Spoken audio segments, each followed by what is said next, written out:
হাদি হত্যার প্রতিবাদে উত্তাল রাজধানী। জুমার পরপরই জাতীয় মসজিদ প্রাঙ্গণে প্রতিবাদে মুখর হন বিক্ষুব্ধরা। শাহবাগে নামে মানুষের ঢল। সবার একটাই দাবি, হাদি হত্যা দ্রুত বিচার। ভারতীয় আগ্রাসন বন্ধ সহ জুলাই যোদ্ধাদের নিরাপত্তা নিশ্চিত করুক সরকার। এ সময় স্বরাষ্ট্র উপদেষ্টা পদত্যাগও দাবি করে ছাত্র জনতা। স্লোগানে স্লোগানে মুখর রাজধানীর রাজপথ। হাদি হত্যার বিচারের দাবিতে নেমেছে ছাত্র জনতার ঢল।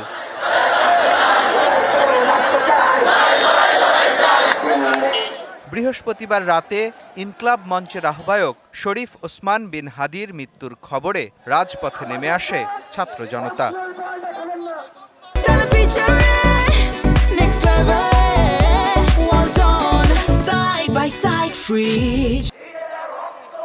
রাত পেরিয়ে ভোর, সকাল গড়িয়ে দুপুর। হাদি হত্যার বিচারের দাবিতে বিক্ষুব্ধ মানুষের ক্লান্তি নেই। জুমার নামাজের পরপরই প্রতিবাদে মুখর হয় বায়তুল মোকাররম এলাকা।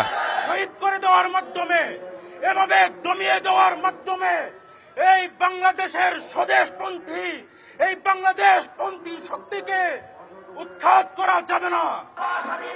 এদিকে জুমার পরপরই শাহবাগে বাড়তে থাকে বিক্ষোভকারীদের ভিড়। প্রতিবাদ সমাবেশে দাবি ওঠে ভারতীয় আগ্রাসন বন্ধ হোক।